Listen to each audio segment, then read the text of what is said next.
નમસ્કાર શાસ્ત્રી. તો આજે મનમાં એક પ્રશ્ન આવ્યો છે કે જે આ લોકો ઓનલાઈન પૂજા કરાવે છે, શું ખરેખર એ વેલિડ છે, અથવા તો જો વેલિડ છે તો એનું ફળ યજમાનને કઈ રીતે પ્રાપ્ત થાય છે? આ ખૂબ સરસ પ્રશ્ન કર્યો છે તમારા દર્શન મહારાજ. ઓનલાઈન પૂજા છે ને, એની વિશે તમને એક નાની એવી સ્ટોરી કહેવા જઈ રહ્યો છું. જો એ સ્ટોરી તમે સાંભળશો ને એટલે ઓટોમેટિક ખ્યાલ આવી જશે કે ઓનલાઈન પૂજાનું ફળ કઈ રીતે પ્રાપ્ત થાય છે. ને જાણતા પહેલા કમેન્ટમાં જય માતાજી લખવાનું ભૂલતા નહીં. તો એક સમયે ટ્રેનની અંદર એક ભિક્ષુક વ્યક્તિ જે અંધ હતો, એ ભીખ માંગી રહ્યો હતો. થોડો આગળ ગયો તો આપણી જેવા કોઈ દયાવાન વ્યક્તિને થયું કે આપણે એને 10 રૂપિયા દાન કરીએ.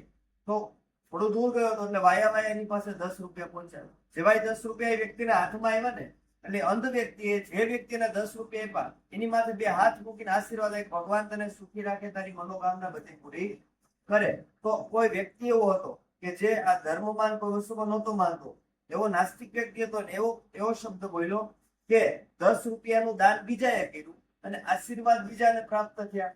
અને ત્યારે અંધ વ્યક્તિ એટલા શબ્દ બોલ્યો હતો કે આશીર્વાદ આપવા વાળો હું આંધળો છું, પણ આશીર્વાદ ઉગાડવા વાળો મારો ભગવાન આંધળો નથી. તો જેને દાન કર્યું છે, જેને તમને દક્ષિણા આપી છે, એને જ આશીર્વાદ પ્રાપ્ત થાય. એટલે જે કોઈ પણ અનુષ્ઠાન આપણે ઓનલાઈન પૂજા કરાવીએ છીએ યજમાનોને, તો એ આપણને દાન દક્ષિણા આપે છે, આપણે એના પ્રતિનિધિ તરીકે બેસીએ છીએ પૂજામાં. તો એ યજ્ઞનું ફળ તો યજમાનને જ પ્રાપ્ત થાય છે, એમાં કોઈ શંકાને સ્થાન નથી.